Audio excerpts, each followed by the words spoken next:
اردو میں ایک مشہور محاورہ ہے، ایک چھوٹا سا اگرچہ ٹکڑا ہے لیکن بہت معنی خیز ہے۔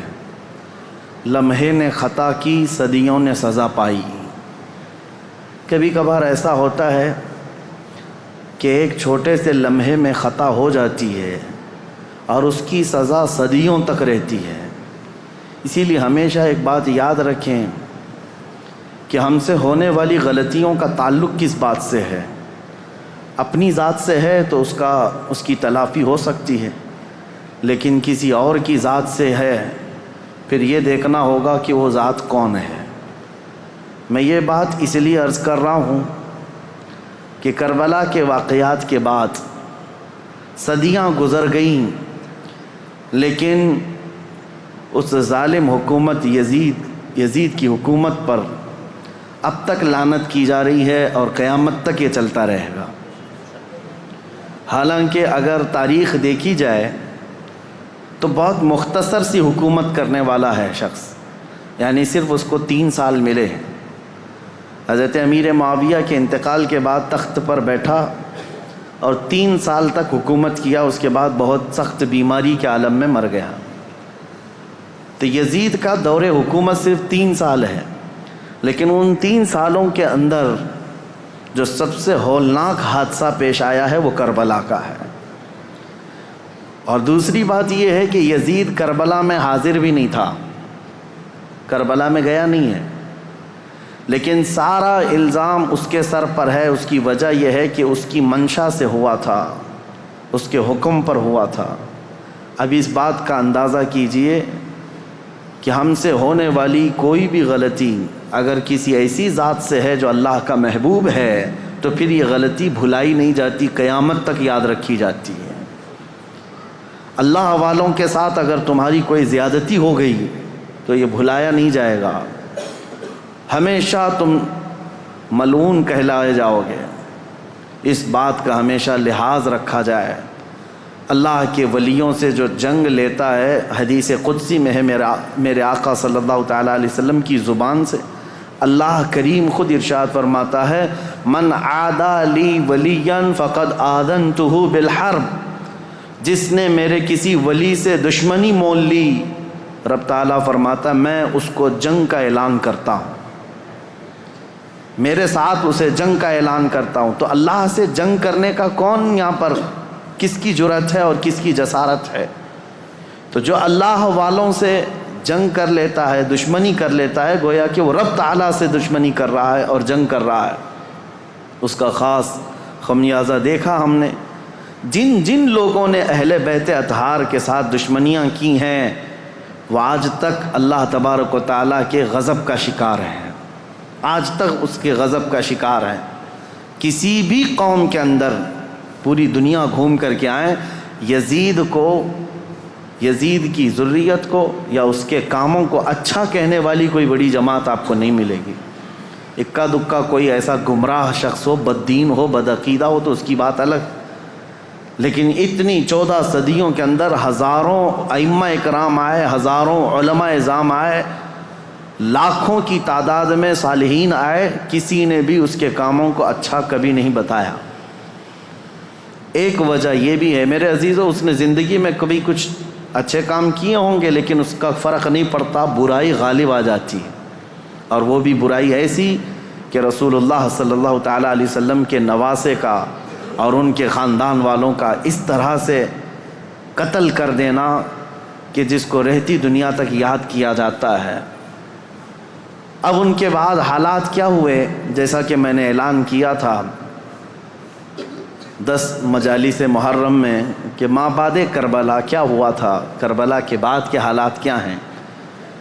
کربلا کی جنگ ختم ہوتی ہے حضرت امام حسین کی شہادت پر، جب آپ کا سر مبارک الگ کر دیا گیا تو یہ جنگ ختم ہو گئی۔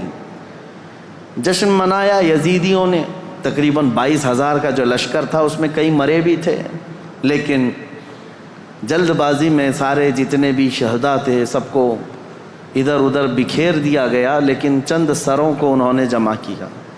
خاص طور پر مولا امام حسین رضی اللہ تعالیٰ عنہ کا سر کیونکہ دلیل کے طور پر انہیں یہ لے کر کے جانا تھا یزید کے دربار میں کہ دکھایا جائے کہ ہماری جنگ بھی ہوئی اور ہم نے کاٹ بھی دیا ہے، ختم کر دیا ہے۔ کبھی کبھار انسان حیوانیت کا شکار ہو جاتا ہے اور اتنا گرتا ہے کہ جانور بھی ایسا نہیں کرتے۔ اسی لیے امام غزالی کی وہ بات یاد رکھو کہ انسان کی 3 قسمیں ہیں، کبھی افضل ہو جائے تو فرشتوں سے بھی افضل بنتا ہے، اور کبھی نیچے گر جائے تو یہ جانوروں سے زیادہ ذلیل ہو جاتا ہے۔ جانور اپنی برادریوں میں سے کسی کا ایسا بہشکار یا ایسا قتل نہیں کرتے جیسا انسان انسانیت کا کرتا ہے، انسانوں کے ساتھ کرتا ہے۔ تو بہرحال جس نبی کا کلمہ پڑھتی تھی یہ جماعت، اس نبی کے اس نواسے کو جس کو رسول اللہ بے حد محبت کرتے تھے اور جس کے متعلق یہ فرمایا تھا کہ یہ جنتی جوانوں کا سردار ہے، اس کو کاٹ کر کے لے جا رہے ہیں، سر بھی لے کر کے جا رہے ہیں ساتھ میں۔ اور جب کربلا سے نکل کر کے یہ سب سے پہلے آئے تھے کوفہ کی سرزمین، یہیں تو امام حسین کو بلایا گیا تھا کہ آپ آ جائیے، یہاں سے آپ کو امیر المومنین منتخب کیا جائے گا۔ اسی کوفہ میں امام حسین کا سر لایا گیا تھا۔ کوفہ والوں پر اہل بیت اطہار کی طرف سے ایک غضب بھی ہے، اور آج دنیا میں دھوکے کے نام سے اگر کوئی چیز جانی جاتی ہے تو کوفہ، کسی کو اگر کہہ دیا جائے کہ کوفی ہے تو ایک محاورہ ہے، مثل بن گئی ہے کہ دھوکہ دینے والے کو کہتے ہیں، کیونکہ وہ دھوکے میں مشہور ہو گئے ہیں، بہت مشہور ہو گئے۔ تو کوفہ میں جب سر لایا گیا تو لوگوں کا ایک تانتا بند گیا دیکھنے کے لیے، اور عبید اللہ بن زیاد جو وہاں کا گورنر تھا اس کے پاس سر رکھا گیا تو اس نے اس کی بے حرمتی بھی کی، کہا حسین اگر تم یہاں نہ آتے تو تمہارے ساتھ یہ نہ ہوتا۔ اس وقت مسجد میں ایک بوڑھے صحابی بیٹھے ہوئے تھے۔ عبید اللہ بن زیاد امام حسین کو کیا کہہ رہا تھا کہ ختم ہو گیا جھوٹا شخص بھی اور جھوٹے کا بیٹا بھی، نعوذ باللہ۔ یہ سیدنا مولا علی کو بھی گالی تھی اور امام حسین کو بھی گالی تھی۔ صحابی رسول کو برداشت نہ ہوا، 80 سال کی عمر کے تھے، مسجد میں کھڑے ہو گئے، کہا وہ ابن مرجانہ، اس کی ماں کا نام مرجانہ تھا، اس کے باپ سے لوگ جب کسی کو عربی میں گالی دی جاتی تھی تو ماں کا نام لے کر کے کہتے کہ باپ کا پتہ ہی نہیں۔ وہ ابن مرجانہ کہ تو جس کے بارے میں کہہ رہا ہے وہ اس روئے زمین میں سب سے اعلیٰ، اس کا باپ سب سے اعلیٰ اور اس کا نانا سب سے اعلیٰ ہے جس حسین کے بارے میں تو کہہ رہا ہے، اور میں گواہی دیتا ہوں اے کوفہ والو، یہ عبید اللہ بن زیاد کذاب ہے، دجال ہے، اور دجال کا بیٹا ہے، کذاب ابن کذاب ہے۔ انہوں نے اپنا حق ادا کیا، بھری محفل میں بھی حق بات کھڑے ہو کر کہہ دینا۔ عبید اللہ بن زیاد نے اس بوڑھے صحابی کو اسی مجلس میں قتل کروا دیا، 80 سال کی عمر کے تھے۔ دیکھیں ہر زمانے میں حق بات کو ایکسیپٹ کرنے والے اور بڑھ چڑھ کر اعلان کرنے والے موجود رہیں گے، بزدل چاہے جتنے بھی بن جائیں، لیکن کوئی نہ کوئی مجلس میں رہے گا، کیونکہ اللہ کا دین ہے اور صبح قیامت تک اللہ حق بولنے والوں کو زندہ رکھے گا۔ پھر اس کے بعد یہ سر امام حسین کا دمشق لایا گیا جو ملک شام کی راجدھانی ہے۔ دمشق میں یزید کا تخت خلافت تھا، وہاں پہلے ہی سے لوگوں میں اعلان ہو گیا تھا کہ کربلا میں جو جنگ ہوئی اس میں لٹا ہوا قافلہ آ رہا ہے، امام حسین کو، ان کے سر کو اور ان کے خاندان کی بیویوں کو اور ان کے بیٹوں کو قیدی بنا کر لایا جا رہا ہے۔ امام زین العابدین امام حسین کے بیٹے جو بیمار تھے کربلا میں، وہ جنگ میں میدان میں نہیں اترے، بیماری کی عالم میں ویسی رہے، اور وہ بھی چل کر کے دمشق پہنچے۔ وہاں پر بتایا گیا ہے دمشق شہر میں تاشے بج رہے تھے، ڈھول بج رہے تھے، باجے بج رہے تھے، امام حسین کا سر آ رہا ہے تو ایک جلوس کی شکل تھی، لوگ اپنی اپنی برآمدوں میں آ کر چھتوں پر کھڑے ہو کر دیکھ رہے تھے کہ یہ جلوس آ رہا ہے۔ اس عجیب حال ہے کہ شاعر نے بہت اچھے انداز میں کہا ہے کہ عجیب امت ہے، قتل کیا شبیر کا وہ بھی نعرے تکبیر کے ساتھ، یعنی ایک طرف اللہ اکبر کہنے والے ہی ہیں اور اسی رب ذوالجلال کے سب سے پیارے محبوب صلی اللہ علیہ وسلم کے نواسے کا قتل کر رہی ہے امت، اور پھر اس کے بعد اس کو گھما بھی رہی ہے۔ جب لایا گیا دمشق تو یہ حالات تھے کہ باجے بج رہے ہیں، ڈھول بج رہے ہیں، تاشے بج رہے ہیں، اور یزید کے دربار میں یہ لٹا ہوا قافلہ جب پہنچا تو یزید نے مگرمچھ کے آنسو بہائے اور کہا حسین اگر تم بغاوت نہ کرتے تو یہ حالات نہ ہوتے، اور اگر میرے سامنے آ جاتے تو میں قتل کا حکم نہیں دیتا۔ یہ سب حالات لکھے ہوئے ہیں، لیکن میرے عزیزو ایک بات ہے میں یہاں پر کلیئر کر دیتا ہوں۔ بعض ایسے لوگ ہیں جو تحقیقات کی بنیاد پر یہ کہتے ہیں کہ یزید تو افسوس کر رہا تھا امام حسین کے قتل پر، وہ راضی نہیں تھا۔ ہم کہتے ہیں یہ قتل ہو جانے کے بعد آنسو بہانا اور راضی نہ ہونے کا ڈھونگ کرنا یہ بات الگ ہے۔ اگر یزید حقیقت میں راضی نہیں تھا تو امام حسین کے قتل کے سلسلے میں جتنے کوفہ میں گئے تھے ان کو پکڑ کر سزا بھی تو دے سکتا تھا، لیکن سزا کسی کو نہیں دی گئی۔ اس کا کیا مطلب ہے؟ ایک طرف تم رو کر کے لوگوں کو بتا رہے ہو کہ میں اس سے راضی نہیں تھا۔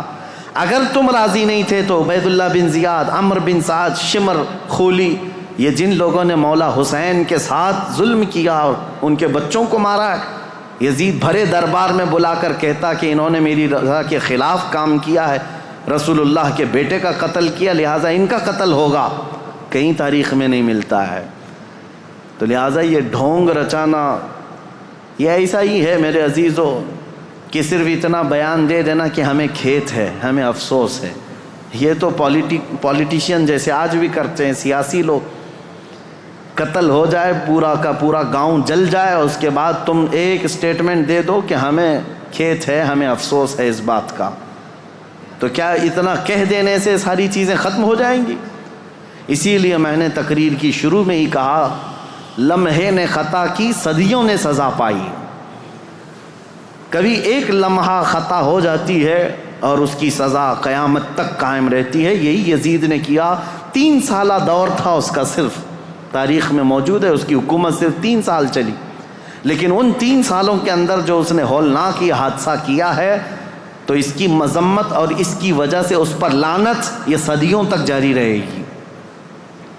امام حسین کا سر مبارک جب آیا وہاں پر تو عجیب حالات تھے۔ کچھ صحابہ بھی وہاں موجود تھے، انہوں نے یہ روایت بھی بیان کی ہے۔ دمشق کے دربار میں جب امام حسین کا سر لایا گیا اس وقت سیدہ زینب رضی اللہ تعالی عنہا نے ایک خطبہ دیا تھا وہاں یزید کے دربار میں، پردے میں تھیں لیکن انہوں نے حالات بیان کیے تھے۔ وہ کرب ہے، وہ درد ہے ان کے خطبے میں، انہوں نے جھنجھوڑ رکھا تھا، حتیٰ کہ جو یزیدی دربار میں کھڑے تھے وہ بے اختیار رونے لگ گئے تھے۔ چاہے جیسا بھی پتھر دل ہو لیکن پگھل گیا تھا۔ تو یزید نے یہ دیکھا کہ ہمارے یہاں پر حالات خراب نہ ہو جائیں، اس نے یہ سارا نظام بند کروا دیا، لوگوں کو باہر کروا دیا۔ تو امام حسین کے سر کو بار بار وہ چھڑی لگا کر بات کرتا تھا، اور اس کے بعد تاریخ میں یہ موجود ہے کہ امام حسین رضی اللہ تعالیٰ عنہ کا سر مبارک، اس میں روایات میں اختلاف ہے۔ بعض نے کہا امام زین العابدین کے ساتھ مدینہ طیبہ لایا گیا، بعض میں شہر عسقلان میں رکھا گیا جو ملک شام کا ایک علاقہ ہے، تہخانے میں رکھا گیا تھا، اور تقریباً 450 سال کے بعد وہاں سے مصر لایا گیا قاہرہ میں۔ قاہرہ میں آج بھی امام حسین کا سر مبارک دفن ہے۔ جو وہاں کی تحقیقات ہیں وہ جہاں پر بھی ہے، لیکن ایک بات تو طے ہے، اللہ تبارک و تعالیٰ نے ان کے متعلق فرمایا ہے کہ ان کو مردہ نہ کہو، وہ جہاں ہیں زندہ ہیں، شہید ہیں۔ اب جب مدینہ یہ قافلہ آیا تو بڑا غمگین ماحول تھا پورے مدینے کا۔ مدینے والوں کو پہلے سے خبر تھی۔ حضرت ام سلمہ رضی اللہ تعالیٰ عنہ میرے آقا صلی اللہ علیہ وسلم کی ایک زوجہ ہیں، حضور کی بیوی۔ ایک مرتبہ حضور اکرم صلی اللہ تعالیٰ علیہ وسلم بیٹھے ہوئے تھے، اچانک آپ کی آنکھوں میں آنسو آئے۔ حضرت ام سلمہ نے پوچھا یا رسول اللہ صلی اللہ علیہ وسلم یہ آنسو کس بات کے؟